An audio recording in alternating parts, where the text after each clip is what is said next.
Alright guys, welcome to RC Mojo. This week I've been spending my time writing the firmware for the mini light controller, which is nearly complete by the way, so this week we're going to be making a start on a new project. Well, I say making a start, but all we're going to be doing is having a good rummage through the box. The GMade GOM is a four-wheel drive truck with a 2-speed transmission and rear dig, so you can lock up the rear axle's drive and use the front wheels to drag the truck around. I've not played with one before, but it does sound like fun. Unlike some of the other similar trucks, this one has a massive front weight bias. Everything with any real weight to it, other than the shift servo, sits in front of where the driver's feet would be. Coupled with the 2.2-inch wheels, it should be great for scrambling up steep hills. There's a lot of stuff in the box, so I can't really open it up on the table here, so I'll pass the bags out one at a time. First out is the e-bag. Inside are some of the cage parts, and one of the downsides to the design, from what I've read, once the truck's built, it's so well tied together you have to dismantle a remarkable amount of it to get in to do repairs and maintenance. Here we have the C-bag, and I can see some more cage parts, but more interestingly, it comes with a set of interior parts like the steering wheel here. There's actually a set of moulded seats too, not just a roughly moulded shape in the polycarbonate interior like some kits. I suppose the downside though is these are going to weigh a fair bit more. This one's the A-bag, and I can see some aluminium links down there. But that sprue that's sticking out, I'm not sure what type of plastic it is. Probably some sort of fibre reinforced, I think. But does it ever feel solid? As long as it's not brittle, it should make for a really solid build. Further down, we've got a packet with a pot of grease. There's not a vast amount there, but I'd imagine it's going to be enough. There's a set of proper bearings too. But I think we've come to expect that from truck kits now. Unless it's a Tamiya, of course, then it would be a nice surprise. Okay, hold your laughter. Here we have the D-bag. Very nice. Inside we've got what looks like the gearbox and transfer box cases, and there's some gears in there too. On the other side we've got a load more bearings. There seems to be quite a few in this kit. There's a couple of drive shafts in there too. Now they don't appear to be rusty, but they're definitely coated with something. B-bag next, which isn't quite as bad as the D-bag, and we've got the trailing arms. Stock they're plastic, but you can get an aluminium pair from Junfac, which we might have to do. Most of the rest of the links are aluminium, except I think for the front top one. In the F-bag we've got a set of GMade aeration shocks, and from what I've seen the build is a little more involved than the average damper, but built properly they do hold that oil quite nicely. This one's the G-bag with the beadlock wheels. They're all plastic, but as long as they fit together properly they'll do the job and get the truck rolling. The next bag is unmarked. It looks like it gets included with some other GMade kits too.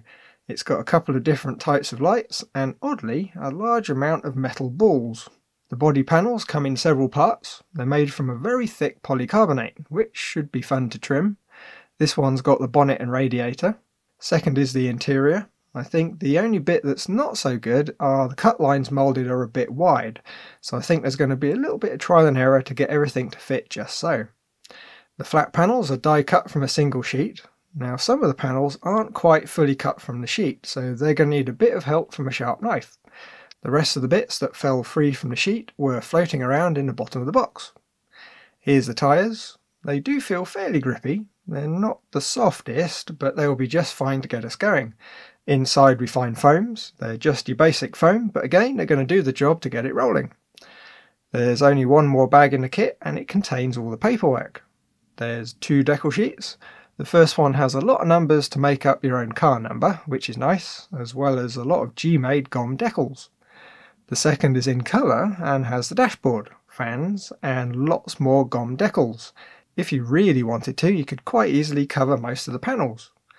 None of the decals come kiss cut, which some might be disappointed with, but it does mean we'll be able to carefully cut them out ourselves, guaranteeing a good finish.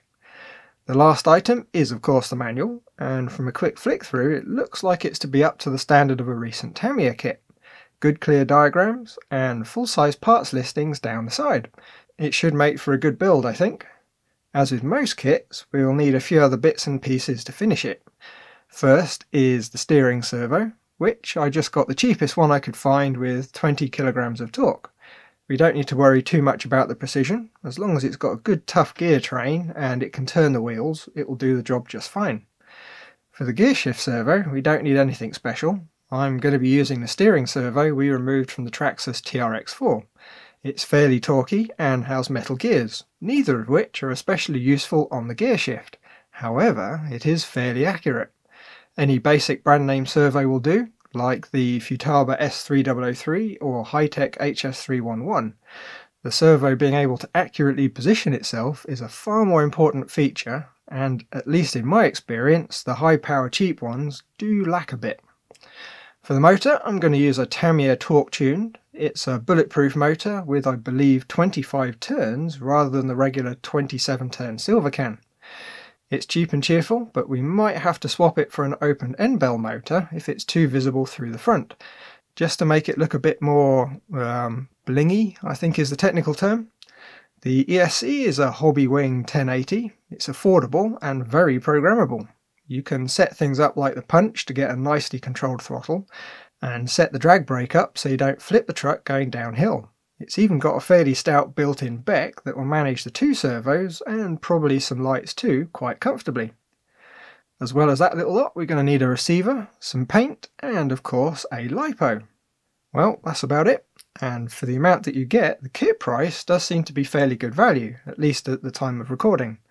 GMade have now made a plus version of the kit too, which comes with a few of the optional parts in the kit for an extra 30 quid. If it was available when I got this kit, I'd have gone with it. I think there's a couple of weeks yet before the shops are expecting to get stock in. So there we go, one kit ready to put together.